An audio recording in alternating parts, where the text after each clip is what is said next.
జగన్ కోట వేస్తేనే కదా ఇట్లుంది మన ఊర్లో రోడ్లు. అన్ని రేట్లు పెంచేసిందా పప్పు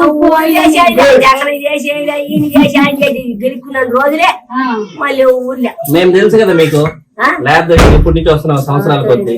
ఈసారి ఓటేసి చూడు, సమస్య అంటే 2 నిమిషాల్లో మా దగ్గరికి రావచ్చు నువ్వు, సరేనా? వాళ్ళని చూసా వీళ్ళని చూసా అందరినీ చూసా, మమ్మల్ని చూడలేదు కదా. ఈసారి చూసావంటే మా కుటుంబం తెలుసు కదా నీకు వ్యక్తిగతంగా ఎన్నో సంవత్సరాల నుంచి.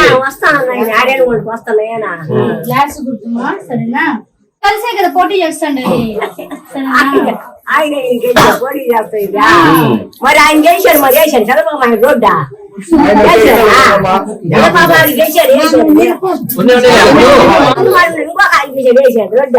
ఎవరైనా వాళ్ళు ఎవరు వేయలేదు. ఇప్పుడు నేనేం తప్పుగా మాట్లాడలేదా? ఇప్పుడు 2019లో నేను నిలబడినా, అప్పుడు ఓడిపోయినా.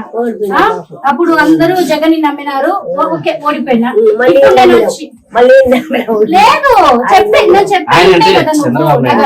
చంద్రబాబు నాయుడు ఆయన దోసుకొచ్చుకున్నారు కదా. అదే ఇప్పుడు చూడు, ఒక నిమిషం చెప్పేది. ఇప్పుడు రాక్షసుడిని వధించాలంటే అందరం కలవాల్సిందే కదా.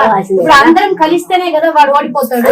అందుకని అందరం కలిసాము. మీరు నేను వచ్చి అడుగుతున్నా, ఒకసారి నాకు నమ్మండి. ల్యాబ్ మీకు తెలుసు కాబట్టి వచ్చి షర్ట్ పట్టుకొని అడగచ్చి. మా నాన్న ఆడ కూర్చోండేది, ఇన్ని షర్ట్ పట్టుకొని ఏం మాకు రోడ్ వేయలేదు ఇంకా నువ్వు అని. సరేనా? సరే, గ్లాస్ గుర్తు పెట్టుకో, ఇది గ్లాస్ గుర్తు. అవా వాళ్ళు ఓటింగ్ ముందు రోజు వచ్చి డబ్బులు ఇస్తారు కదా, మేమైతే డబ్బులు ఏమో, నువ్వు ఓటేసి గెలిపించు, నీకే సమస్య ముందు వచ్చి నిలబడతాం.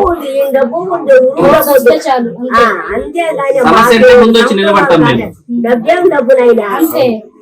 నీతి నిజాకు గౌరవ మర్యాద 5,000 ఇస్తారు. 5,000 ఇస్తారు ఓటుకి. వేస్తావా? అదే మీరు, మేమైతే డబ్బులు ఏము, వాళ్ళు డబ్బులు ఇస్తారు. సమస్య అంటే ముందుంటాము. ఇప్పుడు డబ్బు తీసుకోకుండా ఓటేసావు అనుకో మాకు, మేము గెలిస్తే నువ్వు వచ్చి ధైర్యం అడగచ్చు. సరే, నువ్వు మమ్మల్ని నమ్ము, చంద్రబాబు నాయుడు అది ఇది కాదు, నన్ను నమ్ము, సరేనా? గ్లాస్ గుర్తు. సరే, పోయిస్తాము.